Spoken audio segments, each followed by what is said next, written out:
అందరికీ నమస్కారం. శ్రీ శ్రీ శ్రీ ఆచార్య ప్రబోధానంద యోగీశ్వర్లు వారికి, జగద్గురువైన శ్రీకృష్ణ భగవంతునికి నమస్కరించుకుంటూ ఈరోజు త్రైత సిద్ధాంత భగవద్గీతని, అందులోని జ్ఞానాన్ని, 3 ఆత్మల సంపూర్ణ జ్ఞానముని మనందరము తెలుసుకుంటున్నాము. ఈరోజు ఆత్మ సంయమ యోగము అనే అధ్యాయంలో 3వ శ్లోకం గురించి తెలుసుకుందాం. ఆరురుక్షోర్మునిర్యోగం కర్మ కారణముచ్యతే యోగారూఢస్య తస్తైవ శమః కారణముచ్యతే. ఈ శ్లోకము కర్మయోగము, బ్రహ్మయోగము గురించి తెలియజేశారు.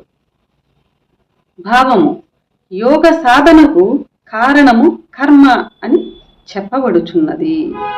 యోగికి కారణము కర్మ నాశనమని చెప్పబడుచున్నది.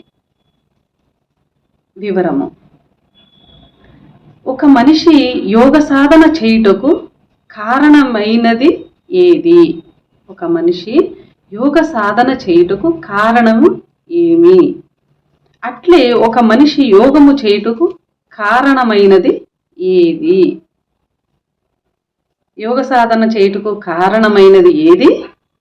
యోగము చేయుటకు కారణమైనది ఏది అని ప్రశ్నించుకుంటే అను 2 ప్రశ్నలకు ఇందులో జవాబు కావలసి ఉన్నది.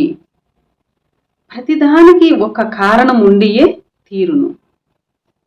అట్లే యోగ సాధనకు ఒక కారణము, యోగమునకు ఒక కారణము ఉన్నది. యోగ సాధనకు ముఖ్య కారణము కర్మేనని శ్లోకములో చెప్పబడినది. కర్మ ఉన్నది కాబట్టి యోగము నేర్చుకోవలసి వచ్చినది. యోగం ఉన్నప్పుడే కర్మ పోవును కనుక కర్మను పోగొట్టుకొనుటకు యోగ సాధన చేయవలసి వచ్చినది. దీనిని బట్టి యోగ సాధనకు కర్మే కారణమని చెప్పారు. యోగము చేయుటకు ముఖ్య కారణము కర్మ నివృత్తేనని కూడా శ్లోకములో చెప్పారు. కర్మను కాల్చవలయను కాబట్టి యోగం ఆచరించవలసి వచ్చినది. ఎప్పుడైతే శరీరములో కర్మ కాలుచున్నదో అప్పుడు యోగము జరుగుచున్నది. కావున యోగమునకు కారణము కర్మ నిర్మూలనమేనని తెలియాలి. ఈ శ్లోకములో యోగ సాధన వేరు, యోగము వేరని చెప్పబడుట ముఖ్యముగా గమనించవలసినది.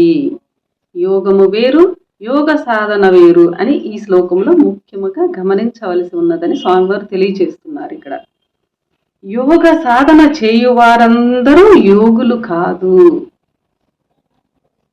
యోగులు యోగ సాధకులు కారు. ఇక్కడ పొరబడు అవకాశము ఉన్నది. కావున సాధన వేరు, యోగము వేరని ఒక్కొక్క దానికి ఒక్కొక్క కారణమున్నదని చెప్పవలసి ఉన్నది.